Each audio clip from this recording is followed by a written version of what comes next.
কিছু কিছু মানুষ সোমবার আর বৃহস্পতিবার রোজা রাখে, কি বলেন, আছে না নাই? আল্লাহর বান্দা এরকম আছে না নাই? সোমবার রোজা রাখতেন আল্লাহ রসুল, বৃহস্পতিবার রোজা রাখতেন, শুধু শুক্রবার রোজা রাখা নিষেধ, মনে রাখবেন। শুধু শুক্রবার রোজা রাখবেন না, রাখতে হলে বৃহস্পতিবার সহ মিলাইয়া রাখবেন। শুধু শুক্রবারকে গুরুত্ব মনে করে রোজা রাখা মাকরু, বেদাত। এই জন্য আল্লাহর পয়গম্বর রাহমাতে দো আলম হাবিবে কিবরিয়া মুহাম্মদুর রাসূলুল্লাহ বলেন না তো কেউ? একটু বড় আওয়াজ বলেন, সাল্লাল্লাহু আলাইহি ওয়াসাল্লাম। আপনি বলছেন, মাইকলা ভাই বলেন নাই?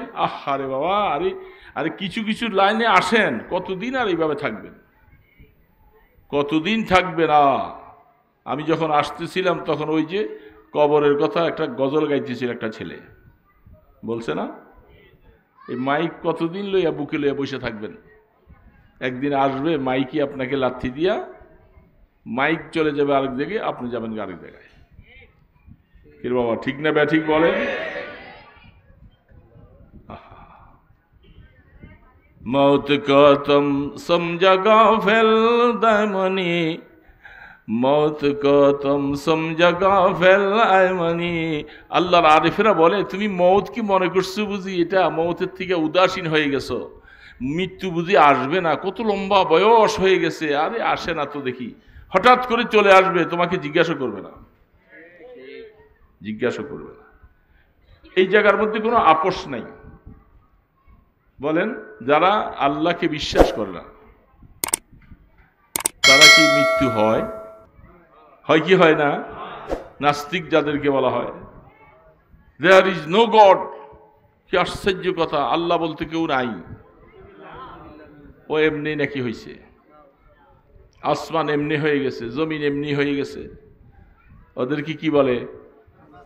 নাস্তিক। ওরা কি মৃত্যুকে বিশ্বাস করে? বিশ্বাস করা দরকার নাই, মৃত্যু ওরা আসে কিনা। যদি বাপের বেটা হইতি তো মৃত্যুর থেকে বাচ্চা যা বাঁচতে পারছে?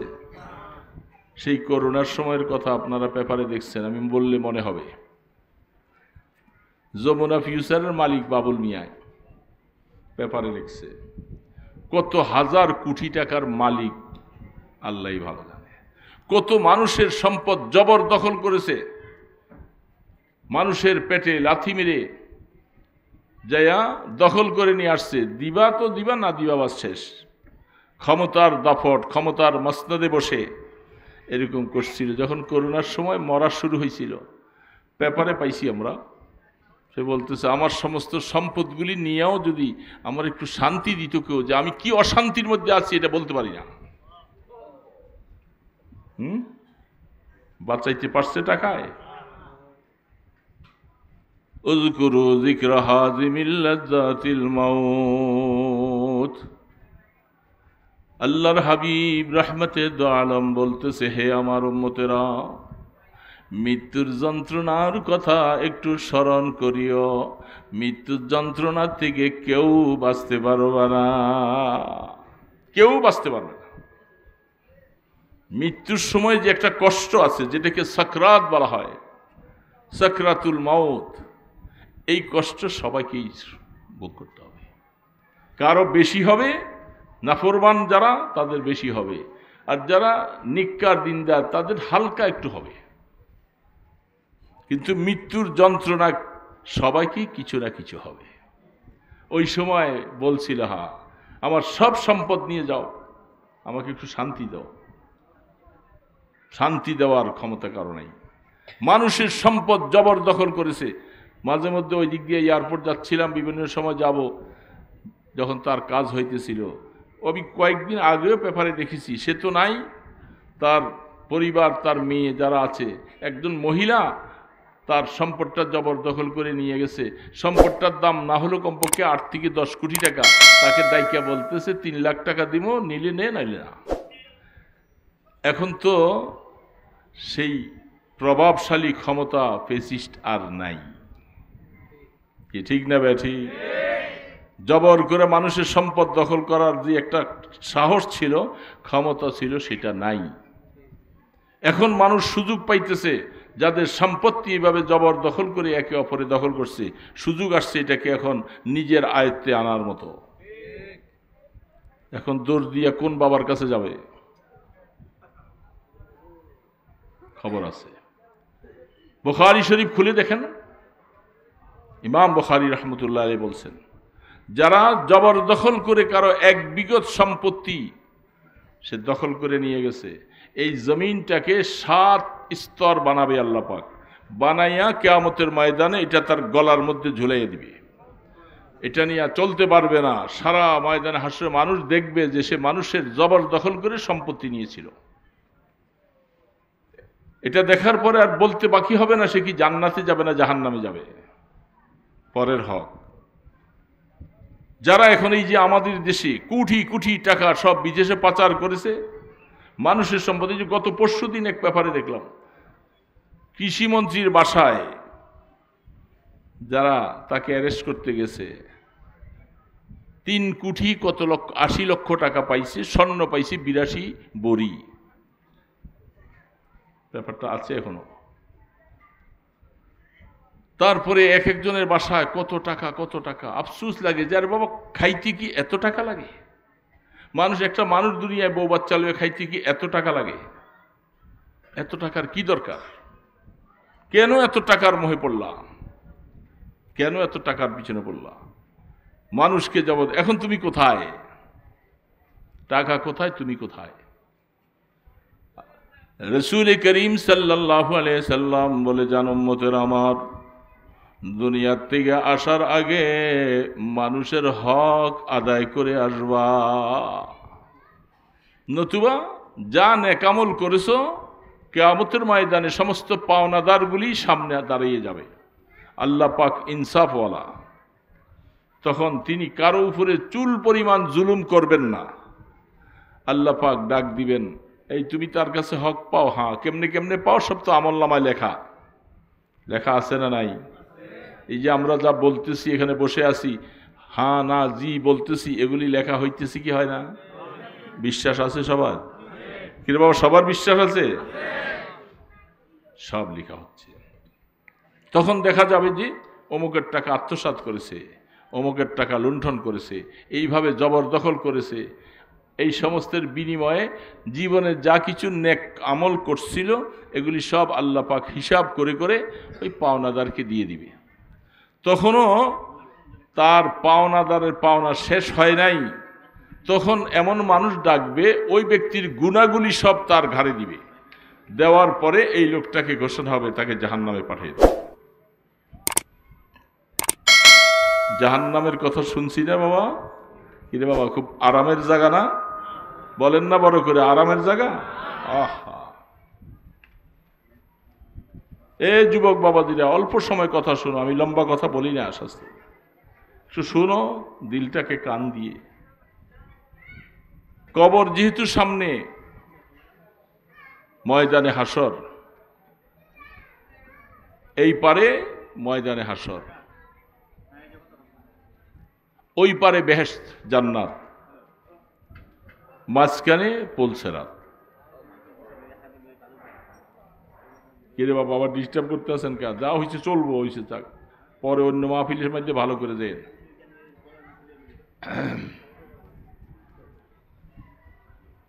কথা বুঝতেছেন? মনে করেন এই যে আমরা যারা মাঠে বসছি, এটা ময়দানে হাসর। ময়দানে হাসরটা কোথায় হবে বলেন? ময়দানে হাসরের মিডলটা হবে যেই জায়গাটা নিয়ে আজকে আমাদের ভাইদেরকে অকাতরে শহীদ করে দিচ্ছে, শিশুদেরকে শেষ করে দিচ্ছে, মা বোনদেরকে সব তাদেরকে শহীদ করে দিচ্ছে। এই বন্ধ করেন, আপনি বাহিরে যে কথা বলেন না, করছি না, দুনিয়ার পেশার একসাথে শুরু করছে। বাস, ফিলিস্তিন, মসজিদে আকসা, বাইতুল মুকাদ্দাস, এটা হবে ময়দানে হাসরের মিডল, মধ্যখান। সারা পৃথিবীর মধ্যে যত মানুষ কিয়ামত পর্যন্ত মৃত্যুবরণ করবে, যারা পূর্বে আছে, পশ্চিমে আছে, উত্তরে দক্ষিণে আছে, সমস্ত মানুষ মাথাটা উপরের দিকে দিয়া দৌড়াইতে থাকবে। দৌড়াতে দৌড়াতে যখন ময়দানে হাসর ভরপুর হয়ে যাবে, হতে হতে তাফসীর লেখে আর দাঁড়াইবার জায়গাও নাই। যেই মানুষটা একটা পা রাখতে পারে, দুইটা পা রাখতে জায়গা, এর বেশি জায়গা ভাগে মিলবে না। এই জমিন পাল্টিয়ে দেওয়া হবে, জমিন এটা থাকবে না। এই জমিনটাকে আল্লাহ পাল্টায়া এমন একটা জমিন তৈরি করবে, জমিনটা সাদা ফকফক।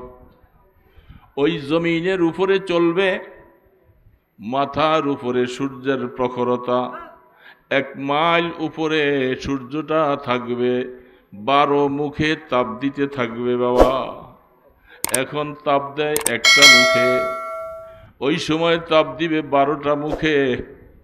কেমনটা লাগবে অবস্থা বুঝো বাবা।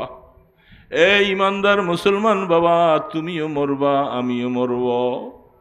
যারা নামাজ পড়ে না তারাও মরবে, যারা সুদ ঘুষ খায়, মানুষের হক নষ্ট করে, তারাও মরবে। প্রত্যেকের জবাব তাকে দেওয়া লাগবে।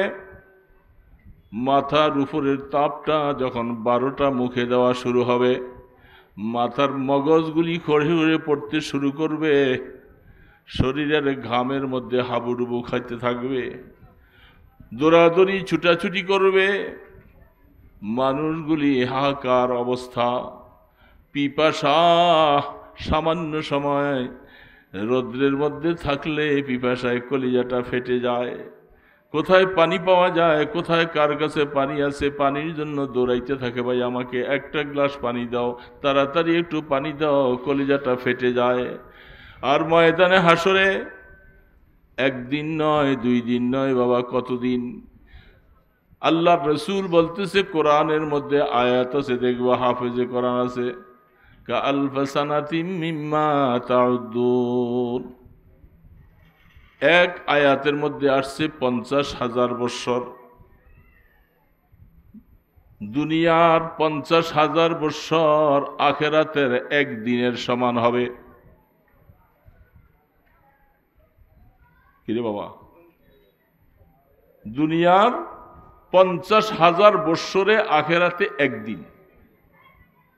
এখন সেই দিনটা কত বড়, এগুলি মাঝে মধ্যে তাফসীরে কোরআনে পড়ে আয়াত পড়তে থাকলে কলিজাটা ফাইটা দিতে চায়। আপনাদেরকে বুঝাইতে পারি না বাবা, কলিজা ফেটে দিতে চায়। সেই ময়দানে হাসরে তো আপনাকে উঠা রাখবে, আমাকে উঠা রাখবে। সূর্যের তখতা, তামার মতো জমিনটা উত্তপ্ত হয়ে যাবে, সেখানে পানি পানি বলে চিৎকার করবে। আম্মাজান আয়েশা সিদ্দিকা রাদিয়াল্লাহু তাআলা আনহা বলতেছিলেন, আল্লাহ রসুল বলেন, আয়েশা, সব মানুষ সেদিন কাপড় ছাড়া উলঙ্গ উঠবে, কারো পরনে কাপড় থাকবে না, কোনো কাপড় নাই। আম্মাজান আয়েশা বলেন, আমিও কি উলঙ্গ? আমি রসুলের স্ত্রী, লজ্জা লাগবে না? রসুল বলেন, আয়েশা তুমি আয়েশা না কে, এই কথাটা চিন্তা করার মতো সময়ও কারো থাকবে না। একটা নজর একটু তাকাবে, সেই সুযোগটাও পাবে না। ভয়াবহ অবস্থা ময়দানে হাসরের। ইয়াউমা নাহশুরুল মুত্তাকিনা ইলার রহমানি ওয়াফদা। সেদিন যদি মুত্তাকি হতে পারো, দুনিয়ার মধ্যে যদি আল্লাহকে আপন বানাইয়া সেজদাগুলি দিয়া চোখের পানি ছেড়ে মাওলার সাথে একটু মহাব্বতের সম্পর্ক লাগাইয়া যদি হায়াতটা কাটাইতে পারি রে বাবা, আল্লাহর কোরআন বলতেছে, ইয়াউমা নাহশুরুল মুত্তাকিনা ইলার রহমানি ওয়াফদা। সেদিন এই মুত্তাকি লোকগুলাকে সুন্দরভাবে তাদেরকে ইনভাইট করে ওয়েলকাম বলে, মাথার সূর্যের তাপ তাদের মাথায় লাগবে না, পিপাসা কাতর হবে না। আল্লাহর পয়গম্বরের সামনে সারিবদ্ধভাবে যাইয়া বলবে, হাউজে কাউসারের গ্লাসগুলি লাগানো আছে। সাহাবাই কেরাম জিজ্ঞাসা করেন, ইয়া রাসূলুল্লাহ, এত উম্মত, আমরা গ্লাস পাবো কোথায়? রাসূল বলে, আসমানের দিকে একটু তাকাইয়া দেখো, কতগুলি নক্ষত্র, বলে গণার শেষ নাই, হিসাব করা যাবে না। বলে আমার হাউজে কাউসারের গ্লাস আকাশের নক্ষত্র থেকে আরো বেশি হবে। আমার কোনো উম্মত সেই পানি পান করতে তার কাছে কষ্ট হবে না। আল্লাহ কোরআনে বলতেছেন, সেদিন তাদেরকে এইভাবে মেহমানের মতো পানি পান করাবে, সূর্যের তাপ তাদের সেখানে লাগবে না, এরা আরশের ছায়ার নিচে থাকবে। তখন তাদেরকে একটা জায়গার মধ্যে সাইড করে দেওয়া হবে। এখন ময়দানে হাসর, এইখানে হইল পুলসেরাতের একটা অংশ, দ্বিতীয় শেষ মাথাটা হলো জান্নাতের গোড়ায়, মাঝখানে জাহান্নাম, মাঝখানে জাহান্নাম। বাবা, একটু সামান্য কিছু হইলেই আমরা ওইদিকে চাই না বাবা। কথা যে বলে তার দিকে খেয়াল করবো, ওইদিকে খেয়াল করে কোনো লাভ নাই। এই ফ্যানটা একটু সরাই দাও তো, হালকা আমার কানে হালকা সরাই দাও। ময়দানে হাসরে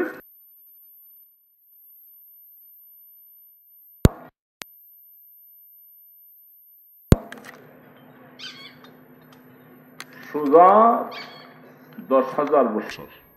বলেন তো, একটা বাসের মধ্যে কোনো সিঁড়ি নাই, কিছু নাই, 10,000 বছর রাস্তা উঠবো কি করে?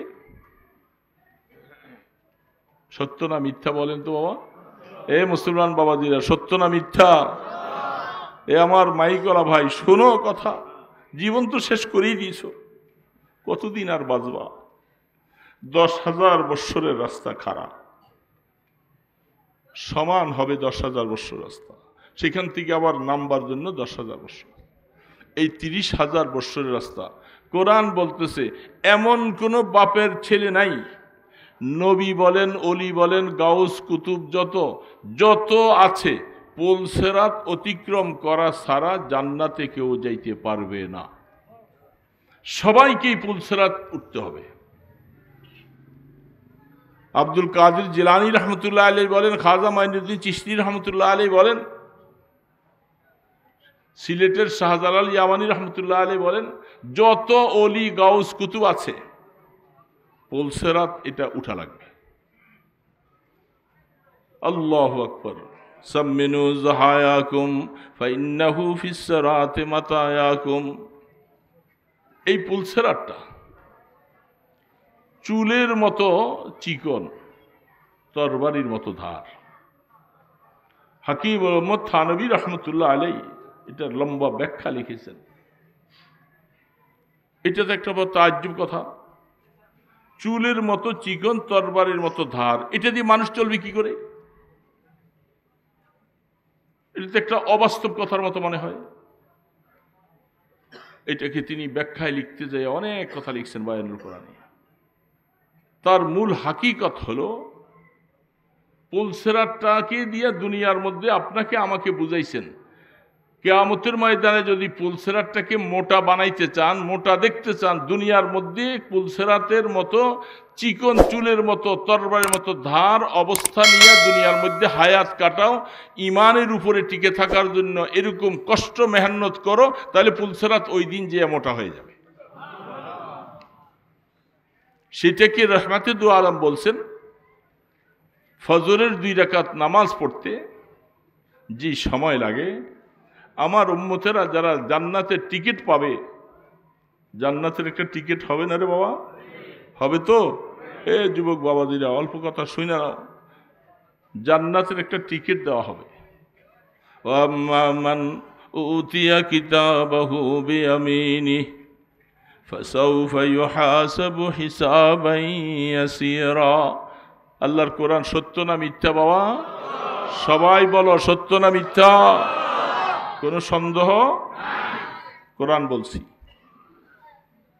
কিয়ামতের ময়দানে জান্নাতের টিকিটটা বাতাসের মধ্যে ছেড়ে দেওয়া হবে। কুঠি কুঠি টিকিট, ছোট্ট, বাতাসের মধ্যে ছেড়ে দেওয়া হবে। বাতাসে ছেড়ে দেওয়ার পরে তকদির যার ভালো হবে বাবা, কপাল যার ভালো হবে, কেউ দেওয়া লাগবে না, ওই টিকিটটা আইসা তার ডান হাতে পড়বে। কেউ দেনেওয়ালা নাই, টিকিটটা ডান হাতে পড়ার সাথে সাথে এই লোকটা এতক্ষণ চিন্তায় চোখের পানিতে কলিজা ফেটে যাচ্ছিল, যখন টিকিটটা তার হাতে চলে আসলো, সে এখন হাসতে হাসতে চিৎকার দিয়ে মানে খুশিতে কাঁদতেছে যে আল্লাহ, জান্নাতের টিকিট আমি পেয়ে গেছি, আমাকে আর কেউ আটকে রাখতে পারবে না। সে এখন খুশিতে দৌড়াইতেছে, জান্নাতের টিকিট নিয়েছে। যার কপাল খারাপ, এই টিকিটটা বাম হাতে আসবে।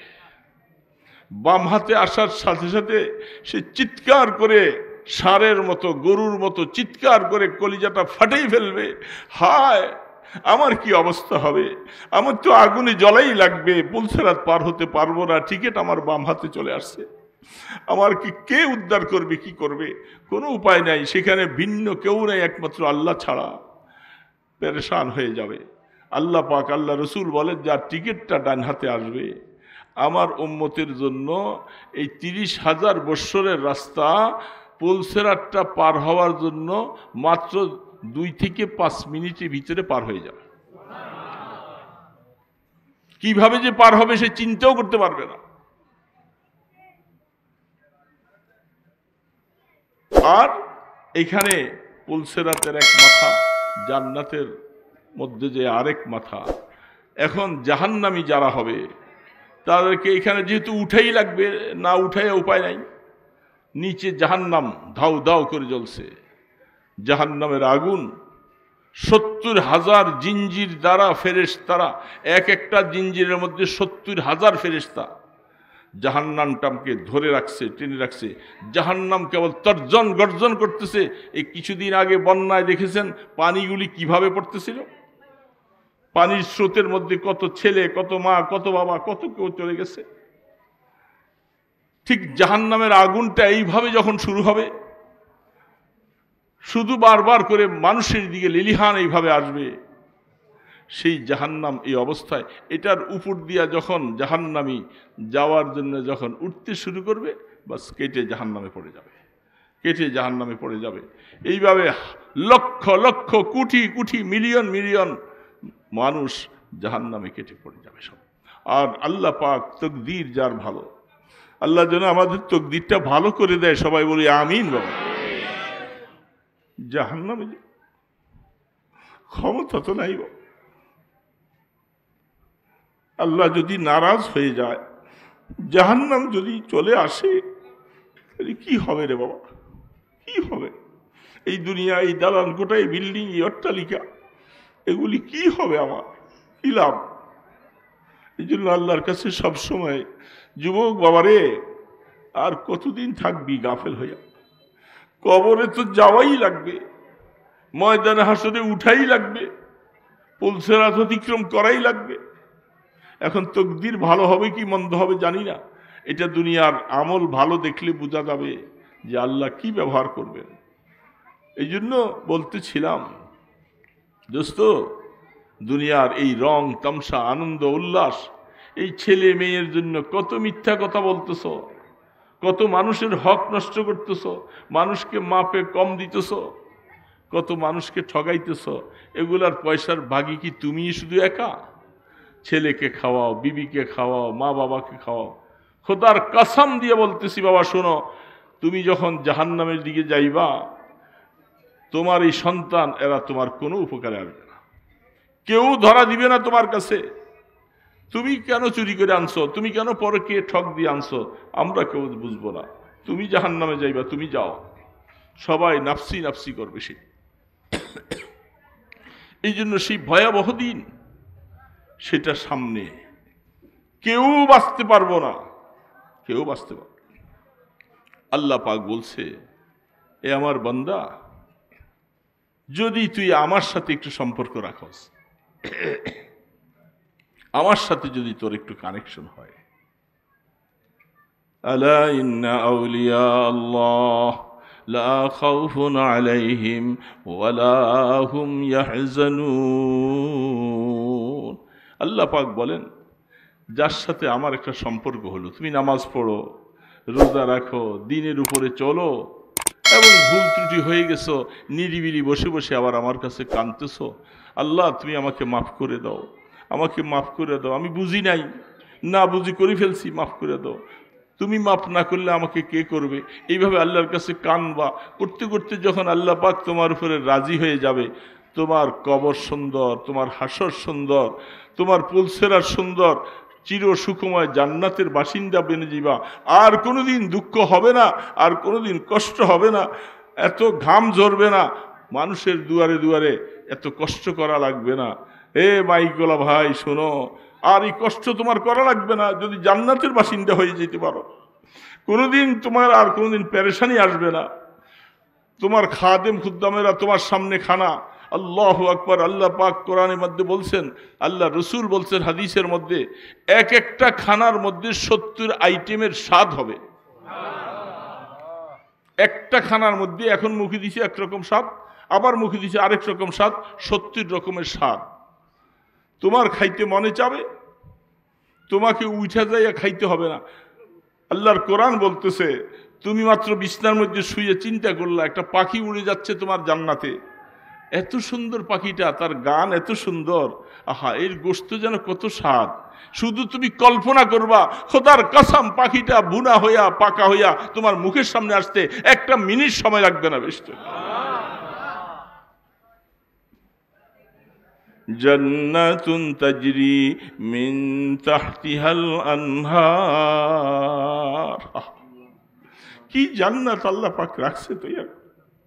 এত কষ্ট দুনিয়ার মধ্যে, এত কষ্ট করে মাথার ঘাম পায়ে ফেলে এত কষ্ট করতেছো, আফসুস কিন্তু একটু 2 রাকাত নামাজ পড়তে পারো না। সারাদিন অটো চালাও, মিশুক চালাও, গাড়ি চালাও, এত কষ্ট করতেছো, কিন্তু আল্লাহকে 2টা সেজদা দিবা, এটাখানে আসলে তখন তোমার ক্লান্তি অবসন্ন হয়ে যাও, পারো না।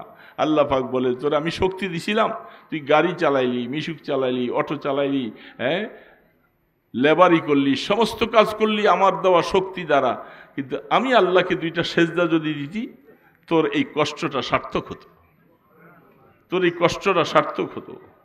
যারা দুনিয়ার মধ্যে গরিব আছে, অর্থ কম, টাকা পয়সা কম, আল্লাহ রসুল বলেন তারা কিয়ামতের ময়দানে ধনীদের 500 বছর আগে তারা জান্নাতে যাবে। ধনীদের 500 বছর আগে যদি তারা একটু দিন নিয়ে মরতে পারে, নামাজ পড়ে আল্লাহকে নিয়ে যদি একটু মরতে পারে, আল্লাহ তাদেরকে, ধনীওয়ালাদেরকে বলবে, তোদেরকে দুনিয়ার মধ্যেও খুব শান্তি দিছিলাম, তোদের হিসাব নিকাশ লম্বা হবে, আর ওদের তেমন টাকা পয়সা তেমন কিছু ছিল না, এরা আমার কাছে বারবার চাইছে, আল্লাহ খাইলেও আলহামদুলিল্লাহ বলছে, না খাইলেও আলহামদুলিল্লাহ বলছে, এই জন্য আমি এদেরকে তোদের 500 বছর আগে বেহেশতে পাঠাই দিলাম। দোস্ত, বেহেশত সত্য, দোজখ সত্য, পুলসেরাত সত্য, কোনোটার মধ্যে কোনো 2 নম্বরই নাই। এই সব জিনিসগুলি যারা বিশ্বাস রেখে সামনে রেখে হায়াত কাটায়, সে কাজকর্ম করে, এত রাত্রে আসার পরেও বাসায় আপনি গেলেন যে বাহিরওয়ালারা আপনাকে জানে না যে আপনি নামাজ পড়ছেন কি পড়েন না, কিন্তু আপনি যদি আল্লাহর ভয় থাকে, আপনি যাইয়া বলবেন যে জামা কাপড়গুলি খুলে অজু করে টরে যে আমি তো নামাজ পড়ি নাই, খানা রেডি করো, আমি নামাজ পড়ে নেই, তারপরে খানা খাবো। যদি আল্লাহর ভয় থাকে যে আমি নামাজ না পড়ে আমি ঘুমাইতে পারি না, আমি আমার সারাদিন আল্লাহ আমাকে শক্তি দিলেন, তার শক্তি দ্বারা চোখে দেখলাম, হাতে ধরলাম, কথা বললাম, ব্যবসা করলাম, খেতে খামারে খাটলাম, আর এখন আমি আমার মাওলার এই জিনিসগুলি শুকর আদায় করি আসি, আমি রাত্রে আমি আল্লাহকে সেজদা দিয়া নামাজ পড়ে খানা খাইতে বলবো, আল্লাহ পাক খুশি হয়ে যাবে। আল্লাহ পাক খুশি হবে, দেখছে আমার গোলাম এত পরিশ্রম করার পরেও সে এত রাত্রে আসছে, সে নামাজ না পড়ে শোয় নাই। দোস্ত, বন্ধু, যদি আল্লাহকে আপন বানাও রে বন্ধু, দেখবা আল্লাহ পাক মৃত্যুটা শান্তির দিবে, শান্তির মৌত হবে, কবরটা শান্তির হবে। হাদিস শরীফের মধ্যে আল্লাহ রসুল বলছেন, 5 ওয়াক্ত নামাজ পড়ো, 5টা পুরস্কার তোমাকে দেওয়া হবে। প্রথম পুরস্কারটা হলো তোমার রিজিকের অভাব দূর করে দিবে আল্লাহ। এটার জন্যই তো সবচেয়ে কষ্ট। কি খাবো, কি খাবো, বাল বাচ্চাকে কি খাওয়াবো, কি খাবো, মাথা কোথায় গুজাইবো, একটু জাগার দরকার। আল্লাহ বলে তুই 5 ওয়াক্ত নামাজি হ, তোর রিজিকের কষ্ট আমি দূর করবো, তোর রিজিকের মধ্যে আমি বরকত দিয়ে দিব, অল্প কামাই করবি, রোগ ব্যারাম কম হবে, ডাক্তারকে লাখ লাখ টাকা দেওয়া লাগবে না, আমি আল্লাহ তোকে অল্পতে বরকত দিয়ে দিব। এটা প্রথম পুরস্কার। 2 নম্বর পুরস্কার 5 ওয়াক্ত নামাজি ওয়ালাদের জন্য। আল্লাহু আকবার। আল্লাহ মওতের সময় আল্লাহ পাক বলে আমি আমার বান্দাকে ঈমানের মওত দান করব। কিন্তু বাবা সবচেয়ে বড় চাওয়া তো যার সাথে তার দেখা হয়, একজন আলেমের সাথে, আল্লাহ ওয়ালার সাথে, বুজুর্গের সাথে দেখা হলে হুজুর একটু দোয়া করেন আল্লাহ নি ঈমানের সাথে মওত দেয়, বলে কি বলে না? এটাই সবচেয়ে বড় কামনা। যারা ভালো মানুষ দুনিয়ার অট্টালিকা চায় না, শুধু এটাই চায় আল্লাহ আমার মৃত্যুটা যেন ঈমানের মওত হয়, আমি যেন ঈমানের মওত হয়, আমি আল্লাহকে নিয়ে যেন মরতে পারি। আল্লাহ রসুল বলছেন তুমি 5 ওয়াক্ত নামাজি হও, তোমাকে আল্লাহ ঈমানের মওত দিবে। 3 নম্বর তোমার পুরস্কার, তুমি যখন কবরে যাইবা তোমার লাশটা শোয়াবে মাটিতে, পেক কাদায়। এই যে বন্যার সময় কবরও তো নাই, কলা গাছের মধ্যে ভাসাইয়া দিছে না, বাবাকে ভাসাইয়া দিছে আর চোখের পানি ছাড়তেছে, কবরের জায়গাও নাই।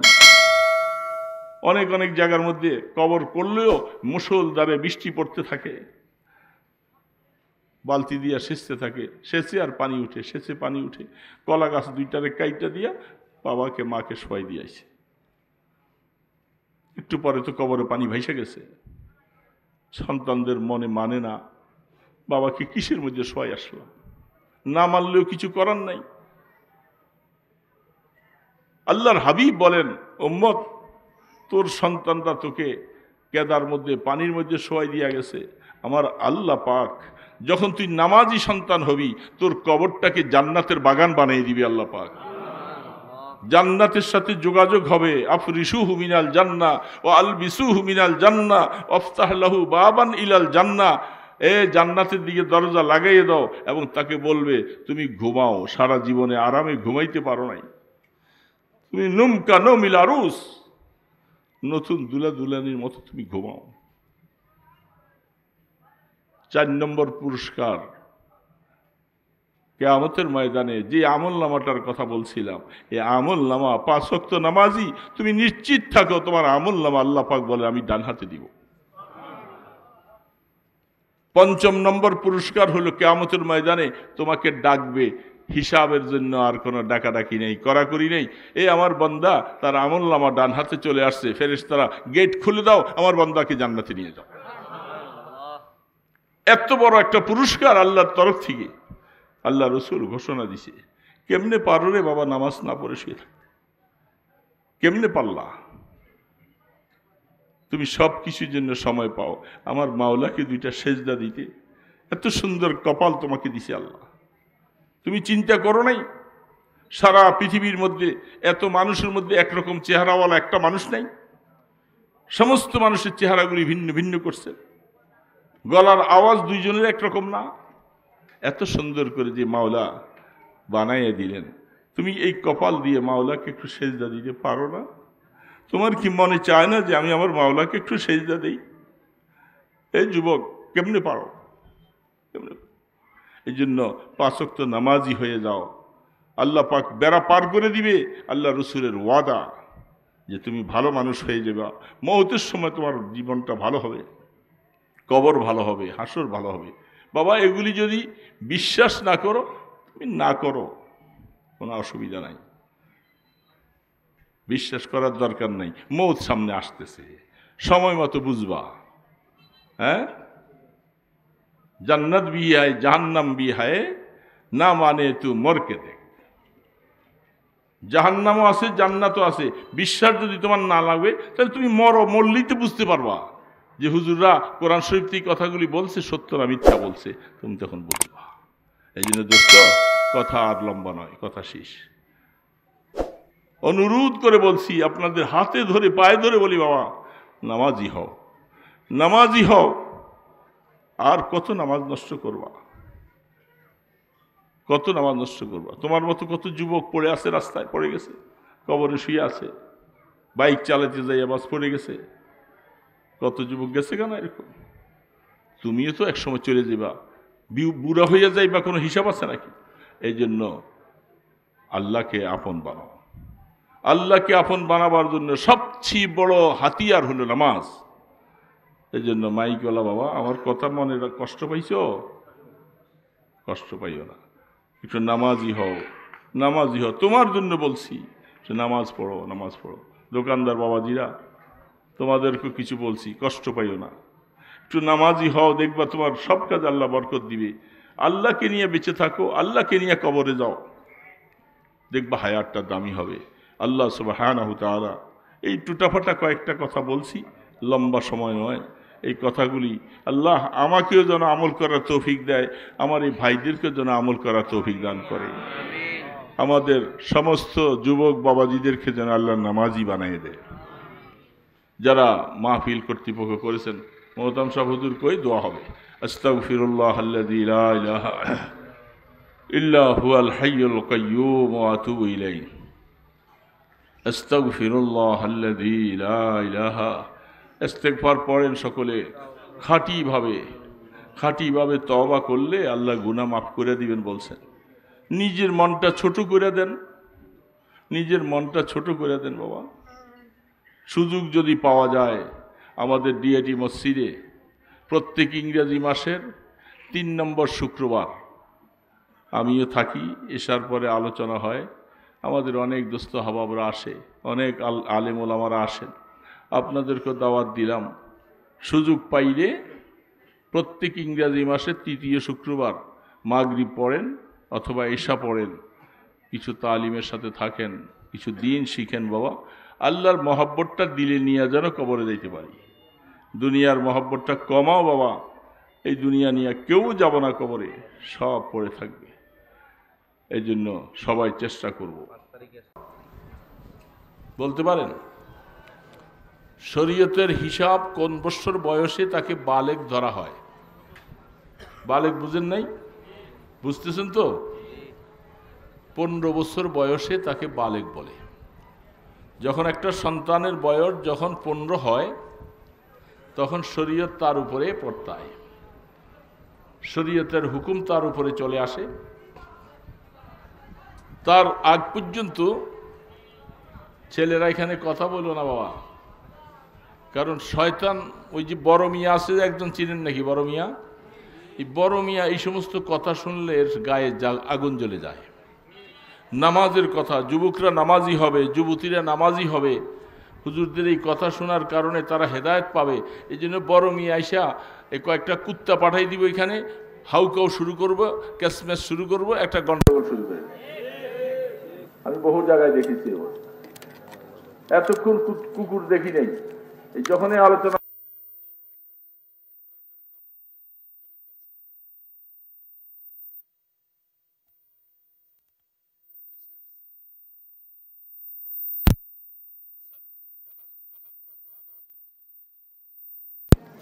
আমরা ওলামায়ে কেরাম বুঝবে কথাটা।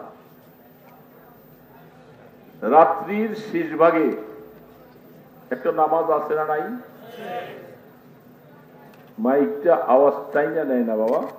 আমি দুর্বল মানুষ তো, আওয়াজটা যেন একটু টেনে নেয় মুখের থেকে, তাইলে কথা বলতে ভালো লাগে।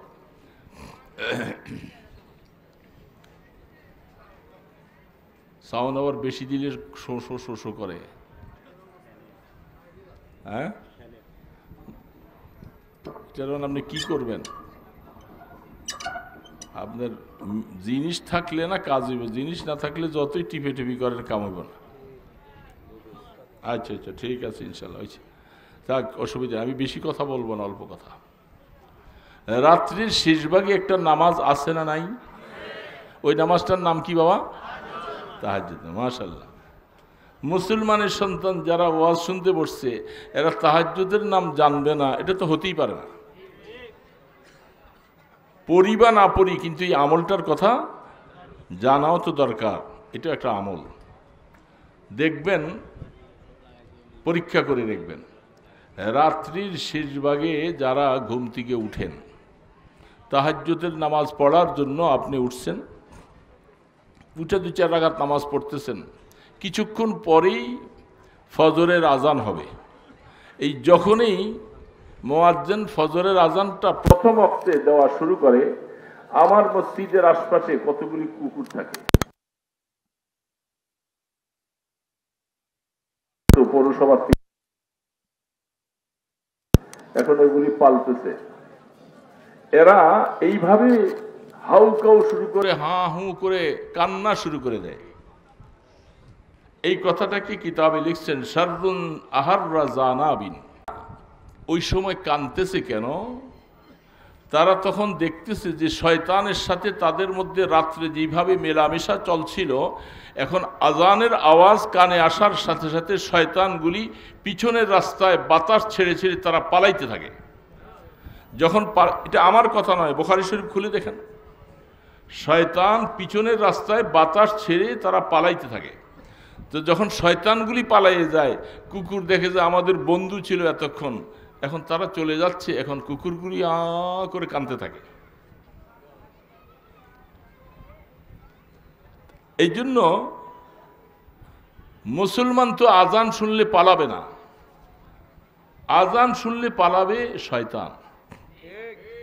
এখান থেকে আমরা আমাদের মসজিদে, আমি মুয়াজ্জিন সাহেবকে বলে দিয়েছি, অনেক মানুষ কেউ হয়তো শেষ রাত্রে উঠে, হয়তো তার কাছে সময়টা জানা নাই, ফজরের আজানটা ঠিক প্রথম ওয়াক্তের মধ্যে দিবা।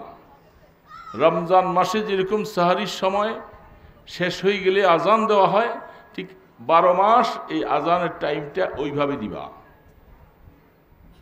মুয়াজ্জিন সাহেব আলহামদুলিল্লাহ কথাটা ভালো করে রাখে, কারণ সেও শেষ রাত্রে উঠে।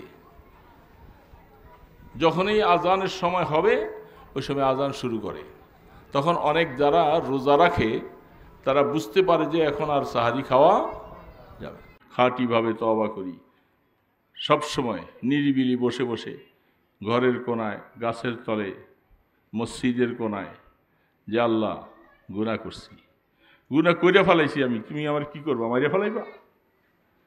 মানুষের কাছে যখন একটা মানুষ এইভাবে যাইয়া যখন বাবার পায়ে, মায়ের পায়ে ধরে যখন বলে, মা আমি তোমারে ভুল কইছি, গালি দিছিলাম, তোমারই তো পোলা, মাইরা ফেলাইবা আমারে, এইভাবে বললে মাই কি মাইরা ফেলায়? মাফ করে দেয়। ঠিক আল্লাহর কাছেও এইভাবে চাবো, আল্লাহ পাকের কাছে এইভাবে চাবো, এইভাবে বলবো যে আল্লাহ আমি তো তোমারই গোলাম, আমি ভুল করছি, এখন আমার বুঝে আসছে তুমি ছাড়া আমার আর কেউ নাই। এইভাবে আল্লাহর কাছে বিনে বিনে কানবেন আর চাইবেন, ইনশাআল্লাহ আল্লাহ মাফ করে দিবে। বাবা আল্লাহুম্মা সাল্লি আলা মুহাম্মাদিন ওয়া আলা আলিহি ওয়া আসহাবিহি ওয়া বারিক ওয়া সাল্লিম। আল্লাহুম্মা সাল্লি আলা মুহাম্মাদিন ওয়া আলা আলিহি ওয়া আসহাবিহি ওয়া বারিক ওয়া সাল্লিম। আল্লাহুম্মা সাল্লি আলা মুহাম্মাদিন ওয়া আলা আলিহি ওয়া আসহাবিহি ওয়া বারিক ওয়া সাল্লিম। আলহামদুলিল্লাহি রাব্বিল আলামিন।